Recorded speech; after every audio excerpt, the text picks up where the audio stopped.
दोस्तों, इस वीडियो में हम चर्चा करेंगे और जो न्यू टारगेट आया हुआ है 2025 में क्लास 10th के केमिस्ट्री सब्जेक्ट, जिसका नाम है, पहला पाठ है रासायनिक अभिक्रिया एवं समीकरण, केमिकल रिएक्शन एंड इक्वेशन। तो टारगेट में अब तक 2024 तक, स्टार्टिंग से 2024 तक कौन कौन सा क्वेश्चन आया हुआ है उसको हम देखेंगे। इसमें सबसे बड़ी फायदा ये है कि इसके बगल में दे दिया है कि यह कब कितना बार आया हुआ है और कब आया हुआ है। जैसे पहला क्वेश्चन है कि कैथोड किरणों में क्या उपस्थित रहते हैं, और ये यहाँ क्लियर कर दिया है कि 2024 में आया हुआ है। तो ये कैथोड किरणों में क्या उपस्थित रहता है, तो इसका राइट आंसर हो जाएगा इलेक्ट्रॉन। ये 9th क्लास में पढ़ाया गया होगा कि कैथोड में इलेक्ट्रॉन तथा एनोड में प्रोटॉन होता है। सबसे पहले हम इसमें जो टारगेट में जितना भी क्वेश्चन है उसको पहले यहाँ हम पढ़ा देंगे। उसके बाद में जो इसी सभी क्वेश्चन में से हम 10 क्वेश्चन निकाल करके और टेस्ट के रूप में करेंगे, क्योंकि इसमें सभी मिला करके 56 क्वेश्चन है। 56 क्वेश्चन में से हम 10 क्वेश्चन टेस्ट के रूप में देंगे और उसमें से देखते हैं कि आप लोग कितना नंबर आ रहा है, कितना सही कर रहे हैं। वो सभी 10 क्वेश्चन इसी चैप्टर से रहेगा। तो पहला क्वेश्चन है कि कैथोड किरणों में क्या उपस्थित रहता है, तो इलेक्ट्रॉन। अगला क्वेश्चन है कि कैल्शियम कार्बोनेट, कैल्शियम ऑक्साइड और कार्बन डाइऑक्साइड किस प्रकार की अभिक्रिया है।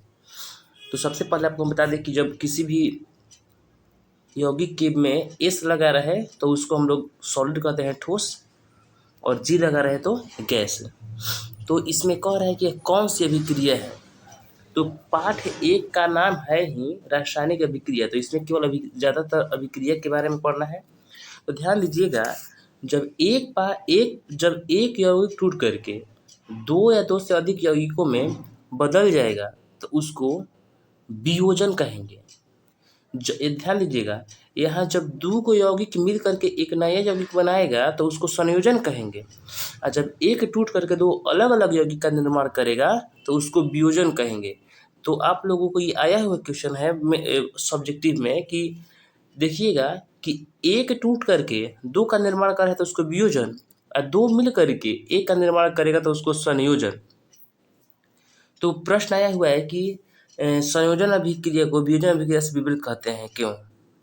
तो ये रहा, इसका कह रहा है कि एक टूट करके और 2 नए नए में परिवर्तित हो जा रहा है, तो इसका नाम क्या है, कौन सी अभिक्रिया है, तो ये हो जाएगा वियोजन अभिक्रिया। संयोजन के बारे में बताया ही है कि 2 को मिल करके एक नए यौगिक का निर्माण करेगा।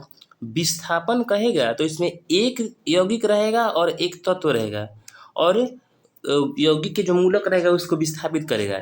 जबकि द्विविस्थापन रहेगा तो इसमें 2 बड़ा बड़ा यौगिक रहेगा और वो अपने आयनों का अदला बदली कर देता है, एक्सचेंज कर लेता है।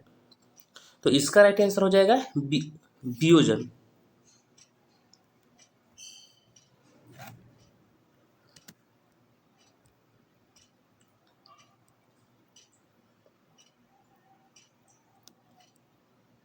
अगला क्वेश्चन है, निम्नलिखित में कौन समीकरण संतुलित है।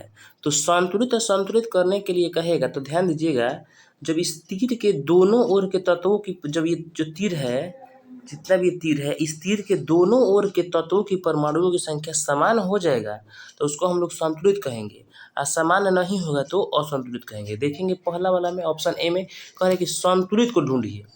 तो पहला वाला में यहाँ Mg है 1, यहाँ Mg 1 है, यहाँ Mg 2 गो है और यहाँ Mg 1 गो है। इसका मतलब कि ये संतुलित नहीं है। दूसरा में देखेंगे Zn यहाँ 1 है, यहाँ Zn 1 है, यहाँ हाइड्रोजन 2 गो है और यहाँ हाइड्रोजन 2 गो है, यहाँ SO4 है, SO4 और यहाँ भी SO4 है। तो इसका मतलब हो जाएगा, इसका राइट आंसर हो जाएगा ये है बी। अगला में भी देख लेते हैं। तो देखिए यहाँ Fe 1 है, यहाँ Fe 1 है, यहाँ Fe 2 है, यहाँ Fe 3 है, इसलिए दोनों ओर के तत्वों के परमाणु की संख्या समान नहीं है, इसलिए ये भी संतुलित नहीं होगा। यहाँ लास्ट वाला में देखते हैं, यहाँ हाइड्रोजन है 2, यहाँ हाइड्रोजन 1 है। तो इस प्रकार इसका राइट आंसर हो जाएगा बी। कर संतुलित रासायनिक समीकरण, तो संतुलित रासायनिक समीकरण का डेफिनेशन है कि जब दोनों ओर के तत्वों के परमाणुओं की संख्या समान हो जाएगा तो उसी को संतुलित रासायनिक समीकरण कहते हैं। क्वेश्चन नंबर 3 है, करें निम्नलिखित में से कौन समीकरण संतुलित नहीं है। इसमें स्पष्ट कर दिया कि नहीं है, तो पहले आसान रहेगा, 3 को इसमें संतुलित रहेगा, एक नहीं रहेगा। तो पहला ही देखते हैं, यहाँ हाइड्रोजन दो जो है 2 दूना के 4 गो हो गया, और यहाँ भी हाइड्रोजन 4 गो हो गया। यहाँ ऑक्सीजन 2 गो है और यहाँ भी ऑक्सीजन, देखिए ये आकर के पीछे इसको हो जाता है, यहाँ ऑक्सीजन 2 गो है, इसका मतलब ये तो संतुलित है। यहाँ के 2 गो है, यहाँ के 2 गो है, Cl 2 गो है, Cl 2 गो है, और ऑक्सीजन यहाँ जो नीचे रहता है इसमें ऊपर वाला में गुणा हो जाता है, तो 3 दूना के 6 ऑक्सीजन हो गया और यहाँ भी ऑक्सीजन 6 हो गया। इसका मतलब कि ये भी संतुलित है। तीसरा में यहाँ हाइड्रोजन 2 गो है, यहाँ भी हाइड्रोजन 2 गो है, Cl 2 गो है, यहाँ भी Cl 2 गो है, यानी कि सी भी नहीं होगा, तो इसका राइट आंसर हो जाएगा डी। देख लेते हैं, यहाँ Pb 1 है, यहाँ भी Pb 1 है, यहाँ देखिएगा, यहाँ एन 2 गो है और यहाँ एन एगो है। ऑक्सीजन 3 दूना के 6 गो है और यहाँ 2 और 2 4 1 5 गो है। तो इस प्रकार इसका राइट आंसर हो जाएगा डी। अगला है कि उपचयन में निम्नलिखित में से क्या होता है। तो उपचयन का डिफिनीशन है कि वैसी रासायनिक अभिक्रिया जिसमें ऑक्सीजन का संयोग होता है तथा हाइड्रोजन का निष्कासन। संयोग का मतलब योग है, निष्कासन का मतलब कि वियोग, तथा इलेक्ट्रॉन का त्याग होता है। तो इसमें सब दे दिया है, कह रहा है कि हाइड्रोजन का वियोग होता है तो सही है, इलेक्ट्रॉन का त्याग होता है वो भी सही है, और ऑक्सीजन संयोग होता है तो वो भी है। तो इसका मतलब इसका राइट आंसर हो जाएगा डी, इनमें से सभी। इसका राइट आंसर हो जाएगा डी।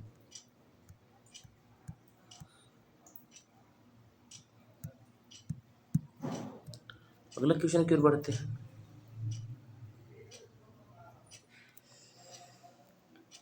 अगला कह रहा है कि जल में वैद्युत अपघटन में कैथोड पर कौन सी गैस मुक्त होती है। तो कैथोड पर हाइड्रोजन गैस मुक्त होती है।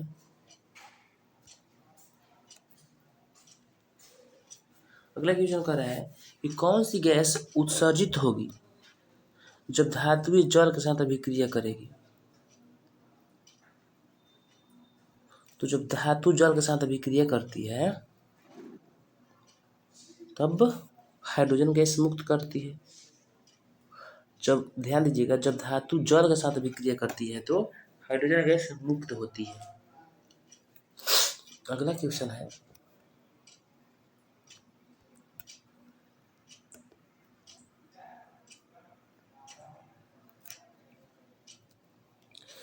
कह रहा है कि Fe2O3 + 2Al2O3 ये कह रहा है कि ऊपर दी गई अभिक्रिया किस प्रकार की अभिक्रिया है। तो देखेंगे, संयोजन में क्या होता है। पहला है संयोजन। संयोजन में क्या होता है, 2 गो पदार्थ मिल करके एक नए पदार्थ का निर्माण करता है। तो ये यहाँ 2 पदार्थ का निर्माण हो रहा है, तो ये तो होगा नहीं। द्वितीय विस्थापन में क्या होता है कि दोनों बड़ा बड़ा यौगिक होना चाहिए। यहाँ भी एक बड़ा यौगिक है लेकिन यहाँ भी बड़ा यौगिक होना चाहिए, तो ये तो होगा नहीं, क्योंकि इसमें ना अपने आयनों का अदला बदली करता है, एक्सचेंज। वियोजन में क्या होता है, एक वो टूट करके 2 नए यौगिक में हो जाता है, तो ये तीनों नहीं होगा। तो इसका राइट आंसर हो जाएगा विस्थापन। तो इसका राइट आंसर हो जाएगा विस्थापन। ये कौन सी अभिक्रिया है, तो विस्थापन अभिक्रिया है। देखिए, लौह चूर्ण पर तनु हाइड्रोक्लोरिक अम्ल डालने से क्या होता है। सही उत्तर पर निशान लगाइए।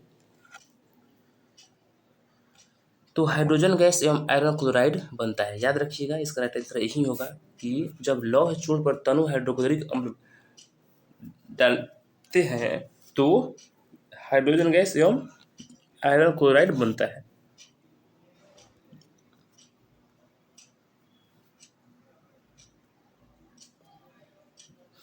अगला क्वेश्चन है कि श्वसन किस प्रकार की अभिक्रिया है।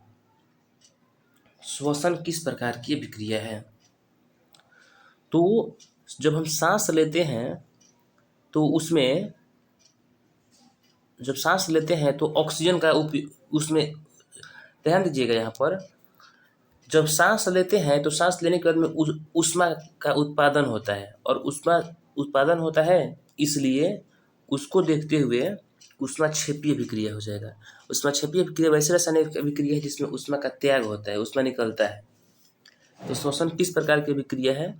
तो ऊष्माक्षेपीय अभिक्रिया है। यदि ऊष्माक्षेपीय अभिक्रिया न होती तो हम लोग उपचयन कर सकते हैं, क्योंकि ऑक्सीजन का संयोग होता है श्वसन अभिक्रिया में, ऑक्सीजन का संयोग भी होता है। तो ये अपवाद क्वेश्चन है, इसमें इसका आंसर ए भी हो सकता है, क्योंकि उपचयन को ऑक्सीकरण अभिक्रिया कहते हैं। और ऑक्सीकरण क्या होता है कि ऑक्सीकरण में ऑक्सीजन का संयोग होता है। हालांकि इसका राइट आंसर हो जाएगा ऊष्माक्षेपी। अगला है कि CuO प्लस H2 CuA, ये जो है किस प्रकार की अभिक्रिया है? तो ध्यान दीजिएगा यहाँ पर, यहाँ हाइड्रोजन आकर के इसमें मिल रहा है और यहाँ से ऑक्सीजन बाहर हो रहा है, इसलिए इसका राइट आंसर हो जाएगा उपचयन अभिक्रिया, सॉरी अपचयन अभिक्रिया। इलेक्ट्रॉनों के स्थानांतरण से बने यौगिक क्या कहलाते हैं? तो इलेक्ट्रॉनों के स्थानांतरण से बने यौगिक को हम कहते हैं वैद्युत संयोजी। वैद्युत संयोजी कहते हैं इलेक्ट्रॉनों के स्थानांतरण से बने यौगिक को। नीचे दी गई अभिक्रिया में कौन सा कथन सही है? देखा जाए यहाँ पर, तो देखिए यहाँ पर Cu है और यहाँ ऑक्सीजन है, और जा करके यहाँ Cu ऑक्सीजन मिल गया है, यानी कि ऑक्सीजन का संयोग हो गया है, इसलिए कॉपर का ऑक्सीकरण हो जाएगा, कॉपर ऑक्सीजन में मिल जाएगा। अगला है कि सिल्वर क्लोराइड का रंग कैसा होता है? तो सिल्वर क्लोराइड का रंग होता है श्वेत।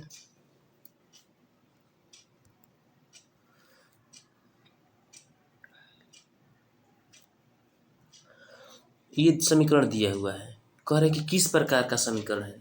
तो हम स्टार्टिंग में ही बताए हैं कि एक पदार्थ टूट करके दो नए पदार्थों में मिल जाता है, सॉरी एक पदार्थ टूट करके दो नए पदार्थ जब दो पदार्थ नए पदार्थ बनते हैं तो उसको वियोजन अभिक्रिया कहते हैं। तो इसका राइट आंसर हो जाएगा ए, वियोजन। शाक सब्जियों को विघटित होकर कंपोस्ट बनना किस अभिक्रिया का उदाहरण है? तो शाक सब्जियों को विघटित कंपोस्ट बनना एक प्रकार के ऊष्माक्षेपी, कंपोस्ट बन करके उसमें ऊष्मा का त्याग होने लगता है, इसलिए ऊष्माक्षेपी अभिक्रिया।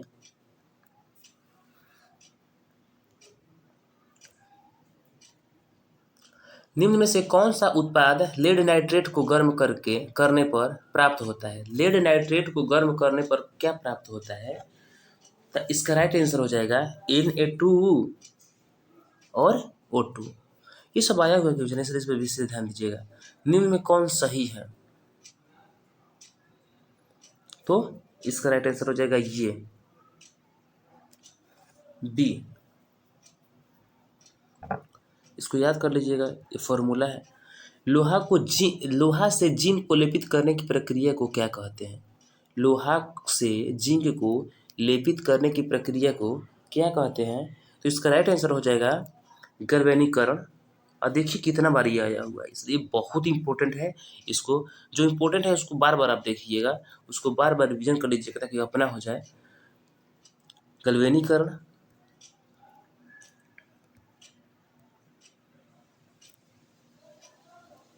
जस्ता तथा तनु हाइड्रोक्लोरिक अम्ल की अभिक्रिया के फलस्वरूप निम्न में से कौन सा गैस बनता है?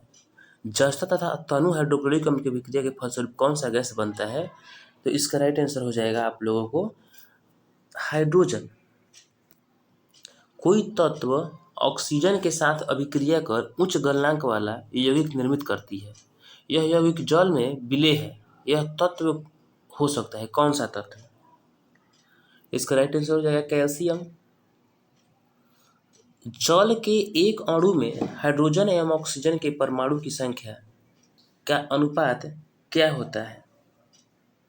तो 2:1 के।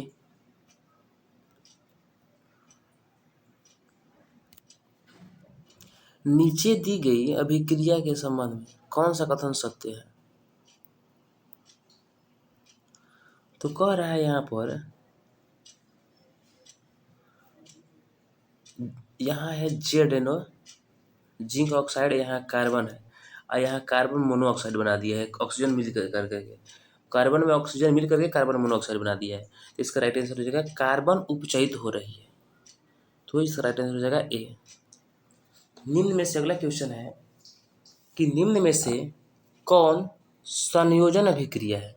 तो हम संयोजन अभिक्रिया के बारे में बताए हैं कि कोई भी पदार्थ जब दो पदार्थ मिलकर एक नए पदार्थ का निर्माण करेगा तो उसको संयोजन अभिक्रिया कहते हैं। तो देखिए कौन है इसमें, ये तो हो नहीं सकता। इसका यहाँ ये ऑक्सीजन का संयोग हो रहा है, तो इसका राइट आंसर हो जाएगा ए, संयोजन। इसका राइट आंसर हो जाएगा ए। अगला है कि निम्नलिखित अभिक्रियाओं में से कौन विस्थापन अभिक्रिया है। विस्थापन में हम बतलाए थे कि सॉरी, इसका एक ऑप्शन नहीं दिख रहा।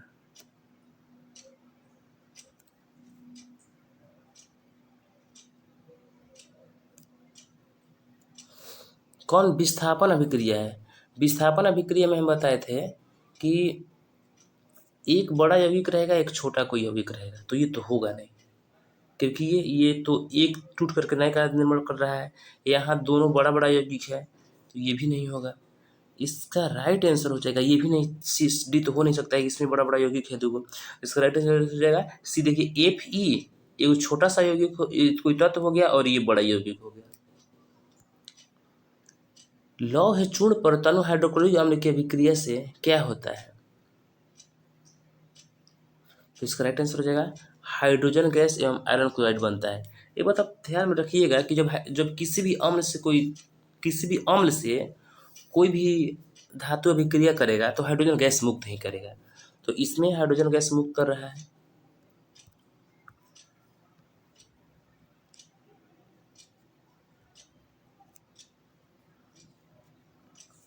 निम्नलिखित में से कौन एक अपघटन अभिक्रिया का उदाहरण नहीं है। तो इसका राइट आंसर हो जाएगा सी। अपघटन अभिक्रिया का उदाहरण नहीं है, ये है संयोजन अभिक्रिया। निम्नलिखित में से कौन एक रिडॉक्स अभिक्रिया है। तो इसका राइट आंसर हो जाएगा सी। रिडॉक्स अभिक्रिया किसे कहते हैं देख लेते हैं। तो वैसी अभिक्रिया जिसमें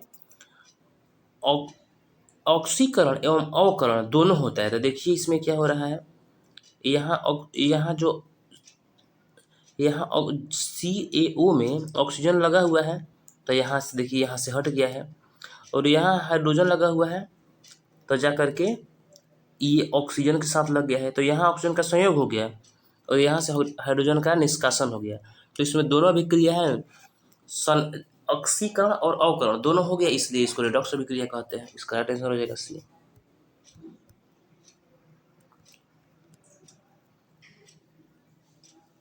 निम्नलिखित में से कौन एक दहन अभिक्रिया है। दहन, तो दहन अभिक्रिया का उदाहरण हो जाएगा पेट्रोल का जलना। दहन है जलने पर जल करके ऊष्मा प्रकाश उत्पन्न करता है। पेट्रोल का जलना, मोम का पिघलेगा तो दहन जब भी कहेगा आपको ध्यान में रखना है कि ऊष्मा और प्रकाश उत्पन्न करेगा। पेट्रोल जलेगा तबे ना होगा, बाकी जल के उबलने से नहीं प्रकाश उत्पन्न होगा ही नहीं। तो इसका राइट आंसर हो जाएगा सी। रासायनिक अभिक्रिया के दौरान किसी पदार्थ में ऑक्सीजन का योग कहलाता है। तो ऑक्सीजन का संयोग कहेगा तो उसको कहेंगे हम लोग उपचयन। ऑक्सीजन का संयोग और हाइड्रोजन का निष्कासन। निम्नलिखित कथनों में कौन असत्य है। तो इसका राइट आंसर हो जाएगा सी। ऑक्सीकरण खुद को ऑक्सीकृत करते हैं, यही असत्य हो जाएगा। ऑक्सीकरण में ऑक्सीजन किसी, अब सभी को देखते हैं, ऑक्सीजन में ऑक्सीजन किसी पदार्थ से जुड़ जाते हैं, वो अच्छी बात है। अवकरण में हाइड्रोजन किसी पदार्थ से जुड़ जाते हैं, ये भी अच्छी बात है। अवकारक खुद को ऑक्सीकृत करता है, तो इसका राइट आंसर हो जाएगा सी। सब है सही है और केवल सी ही गलत है।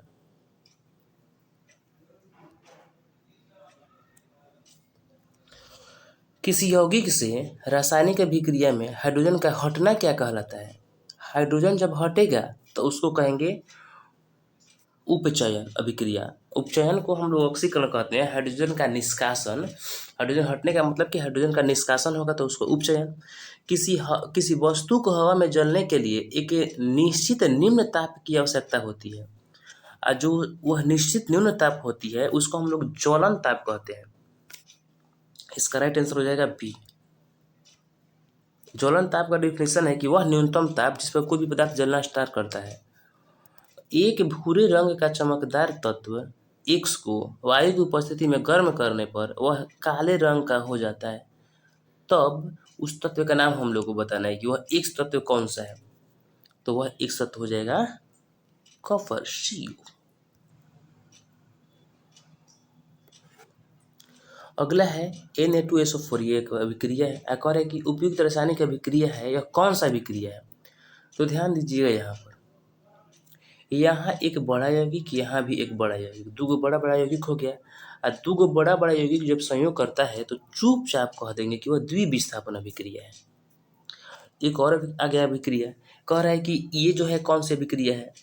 तो इसको भी देख रहे हैं कि यहाँ देखिए एक बड़ा यौगिक हो गया, एक यहाँ छोटा सा तत्व हो गया, और दोनों मिल करके अभिक्रिया करेगा। तो जब दोनों तरफ देखिएगा, यहाँ दोनों तरफ बड़ा बड़ा यौगिक तो द्विविस्थापन, एगो बड़ा एगो छोटा तो एकल विस्थापन। एकल विस्थापन को हम लोग विस्थापन कहते हैं।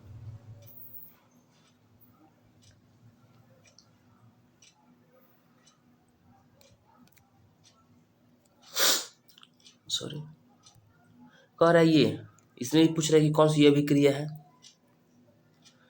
तो ये दो तत्व मिल करके एक नए यौगिक का निर्माण कर रहा है, तो चुपचाप इसमें कह देंगे हम लोग संयोजन। आप लोग के 100% तब भी सही होने लगेगा जब आप ऑप्शन को छांटने लगिएगा। तो विस्थापन तो देखिए, यहाँ पर विस्थापन तो होगा नहीं, क्योंकि उसमें एगो बड़ा यौगिक होना चाहिए। वियोजन में एगो मिल करके दूगो नए एगो टूट करके दूगो नए पदार्थ का निर्माण करता है, तो ये तो होगा नहीं। तो बचा संयोजन, तो संयोजन ही इसका राइट आंसर हो जाएगा। फिर यहाँ कह रहा है कि उपयुक्त अभिक्रिया कौन सी है। तो देखिए, यहाँ क्या कह रहा है कि ये दूगो मिल करके एक नए का निर्माण कर रहा है। तो दूगो मिल करके नए का निर्माण करेगा तो उसको तो हम चुपचाप कह देंगे संयोजन।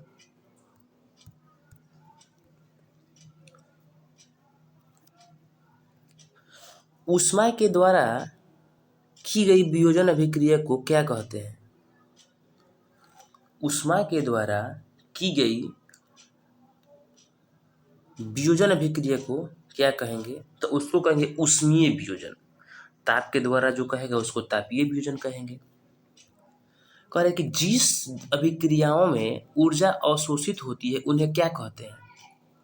तो कह रहा है कि ऊर्जा अवशोषित हो रहा है। ऊर्जा को ऊष्मा भी कह सकते हैं हम। तो ऊर्जा का अवशोषित होना नहीं, ऊष्मा शोषी कहते हैं। वे अभिक्रियाएं जिनमें अभिकारकों के बीच आयनों का आदान प्रदान होता है, तो हम पहले ही बता चुके हैं कि आयनों के बीच आदान प्रदान होगा तो उसको हम लोग द्विविस्थापन अभिक्रिया कहते हैं। आयनों का आदान प्रदान होगा तो सिल्वर आयोडाइड का रंग कैसा होता है। तो सिल्वर आयोडाइड का रंग हो जाएगा पीला। रासायनिक अभिक्रिया के दौरान किसी पदार्थ में ऑक्सीजन का ह्रास क्या कहलाता है।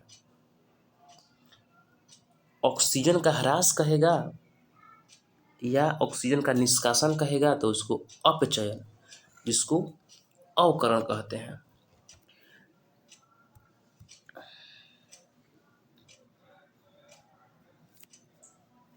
निम्नलिखित में से कौन सा युग्म एकल विस्थापन अभिक्रिया प्रदर्शित करता है। एकल विस्थापन कहेगा तो उसका राइट आंसर हो जाएगा बी। हम एकल विस्थापन ही प्रदर्शित कर रहे हैं।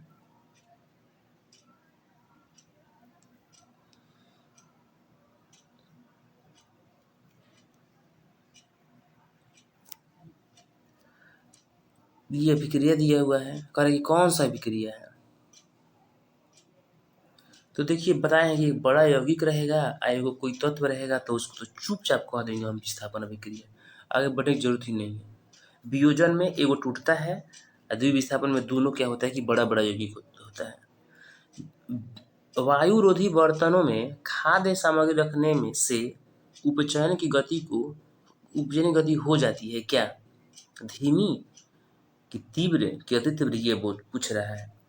इसका राइट आंसर हो जाएगा धीमी। जब वायु संपर्क नहीं रहेगा तो धीमी हो जाएगा। जिंक तथा सल्फ्यूरिक अम्ल के बीच अभिक्रिया से निम्नलिखित में से कौन सी गैस निकलती है? इसका राइट आंसर हो जाएगा हाइड्रोजन। भी बोले हैं हम कि कोई भी अम्ल रहेगा और किसी तत्व से अभिक्रिया करेगा तो हाइड्रोजन गैस का ही निष्कासन होगा। रासायनिक अभिक्रिया में भाग लेने वाले पदार्थ को क्या कहा जाता है? तो जो भाग लेगा उसको अभिकारक कह देंगे और जो नया पदार्थ बनेगा उसको उत्पाद कह देंगे। समीकरण दिया हुआ है और कह रहा है कि ये समीकरण है, कौन सा समीकरण? तो ध्यान दीजिएगा, इसका राइट आंसर हो जाएगा संयोजन, क्योंकि एक पदार्थ दूसरे पदार्थ से मिल रहा है और एक नया पदार्थ बना रहा है तो इसको संयोजन ही कहेंगे। यहाँ पर ऑक्सीकरण होता तो थोड़ा सा हम लोगों को कठिनाई होती, क्योंकि ऑक्सीजन का संयोग हो रहा है। निम्न में कौन ऑक्सीकरण की क्रिया नहीं है? ऑक्सीकरण की क्रिया नहीं है कह रहा है, तो ऑक्सीकरण अवक्षेपण नहीं है। अवक्षेपण अभिक्रिया वैसे अभिक्रिया को कहते हैं जिसमें अवक्षेप का निर्माण होता है। दहन में भी ऊष्मा का वो होता है, निष्कासन, श्वसन में भी और भोजन के पाचन में भी।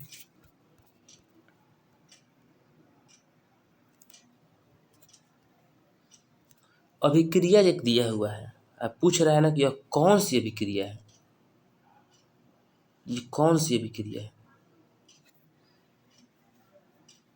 तो देखिए यहाँ पर वियोजन तो होगा नहीं, संयोजन में एगो पदार्थ। हाँ, लेकिन देखिएगा वियोजन और अपघटन दोनों लगभग में है, वियोजन और अपघटन दोनों लगभग में है। तो पहले हम छांटते हैं। देखिए यहाँ पर संयोजन तो होगा नहीं, अवक्षेपण में अवक्षेप का निर्माण होता है, तो बचा ए और डी। तो यहाँ ऊष्मा दिया हुआ है, डेल्टा का मतलब ऊष्मा होता है, और तो ऊष्मा को देखते हुए यहाँ चुपचाप हम कह देंगे अपघटन अभिक्रिया, ज़्यादा दिमाग लगाने की कोई जरूरत नहीं है। ऐसा ही याद कर लीजिए कि अपघटन अभिक्रिया है।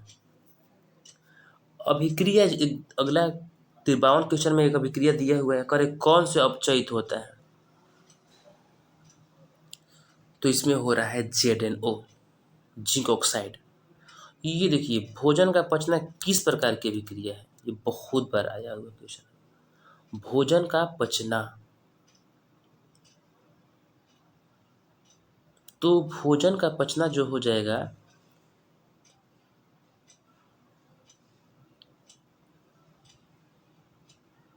देखिए आप लोग, भोजन पचता है ना तो ऑक्सीजन के संयोग से पचता है ना। जब भोजन पचता है तो ऑक्सीजन के संयोग होता है उसमें, तो इसका राइट आंसर हो जाएगा उपचयन।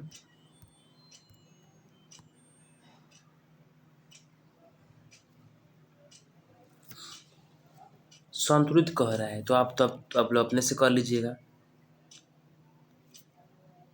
इसमें अब चर्चा करने की कोई ज़रूरत नहीं है, तो इसका राइट आंसर हो जाएगा बी। बाकी आप लोग देख लीजिए, ये इसलिए बी होगा क्योंकि यहाँ बी एक है, यहाँ बी एक है, यहाँ Cl2 है, यहाँ Cl2 है, H यहाँ 2 है, यहाँ भी H2 है, SO4 यहाँ एक है, SO4 यहाँ एक है।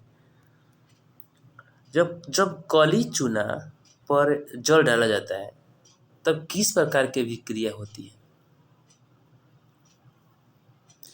देखिए काली चूना कहा कहेगा तो कहेंगे हम लोग खाने वाला चूना को, जो हम लोग खाते हैं खैनी के रूप में। आप लोग देखे होंगे कि कोई खैनी में खाता है चूना, उसी को काली चूना कहते हैं।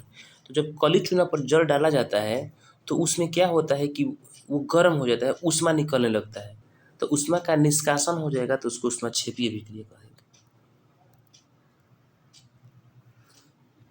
अभिक्रिया जिसमें आयनों का आदान प्रदान होता है क्या कहलाता है? तो वैसी अभिक्रिया जिसमें आयनों का आदान प्रदान होता है उसको तो द्वितीय विस्थापन अभिक्रिया कहते हैं। तो ये रहा मेरा 56 क्वेश्चन। अब हम लोग टेस्ट की ओर बढ़ते हैं। इसी में से 10 गो क्वेश्चन लेते हैं हम। आप लोग बताइएगा कि कितना आप लोग का स्कोर आया।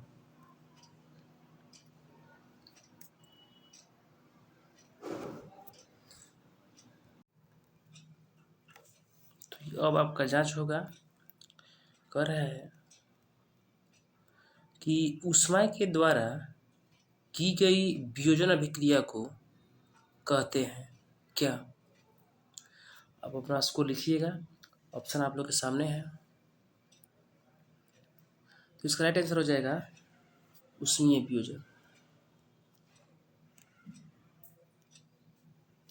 अगला क्वेश्चन है कि जिन अभिक्रियाओं में ऊर्जा अवशोषित होता है उन्हें कहते हैं, क्या कहते हैं? ऊर्जा का अवशोषित होना, ऊर्जा का लेना, तो ऊर्जा का अवशोषित होना कहा जाएगा ऊर्जा या ऊष्मा का एक ही कहा जाएगा ऊष्मा शोषी। अगला क्वेश्चन है कि वे अभिक्रियाएं जिनमें अभिकारकों के बीच आयनों का आदान प्रदान होता है उसको कहते हैं क्या? आयनों का आदान प्रदान करने के लिए हम उस टाइम बताए थे। इसका राइट आंसर हो जाएगा द्विविस्थापन अभिक्रिया। 10 क्वेश्चन है, इसमें से आप ध्यान दीजिएगा कि अधिक से अधिक सही हो जाए। रासायनिक अभिक्रिया के दौरान किसी पदार्थ में ऑक्सीजन का ह्रास क्या कहलाता है? ऑक्सीजन का ह्रास कहेगा, ऑक्सीजन का ह्रास यानी कि ऑक्सीजन का निकलना, तो उसको कहेंगे हम लोग अपचयन। ऑक्सीजन का संयोग होना उपचयन।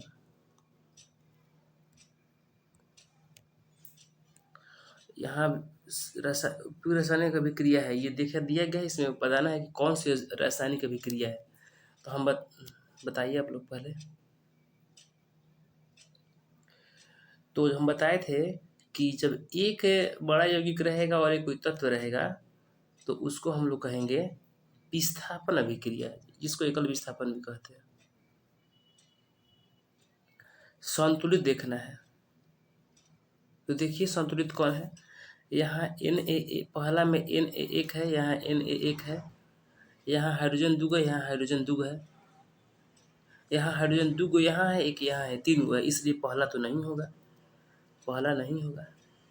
दूसरा काम देखते हैं, Ba1 है और Ba1 है, Cl2 है, Cl2 है, H दूगो है, H दूगो है, और SO4 यहाँ 4 गो है, SO4 यहाँ 4 गो भी, तो इसका राइट आंसर यही हो जाएगा।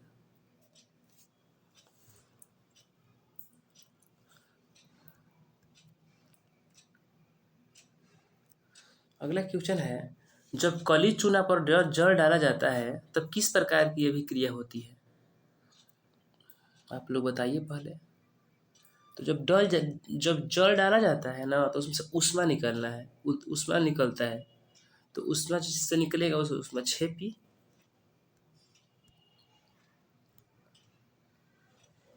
अभिक्रिया जिसमें आयनों का आदान प्रदान होता है क्या कहलाता है? तो बताइए, उसको हम लोग कहेंगे द्विविस्थापन अभिक्रिया। कैथोड किरणों में क्या उपस्थित रहता है? इलेक्ट्रॉन। और आज का लास्ट क्वेश्चन है कि ये एक अभिक्रिया दिया हुआ है, यह कौन सा अभिक्रिया है? तो ये हो जाएगा वियोजन अभिक्रिया, क्योंकि यहाँ एक टूट करके दूगो नए यौगिक का निर्माण कर रहा है। तो दोस्तों, यदि आपको वीडियो अच्छा लगा होगा तो लाइक करें एवं चैनल को सब्सक्राइब करें, ताकि समय समय पर वीडियो आप लोग को मिलता रहे, तथा अपने दोस्तों के बीच शेयर कीजिए ताकि आप भी अच्छा से पढ़िए और आपका दोस्त भी अच्छा पढ़े। धन्यवाद।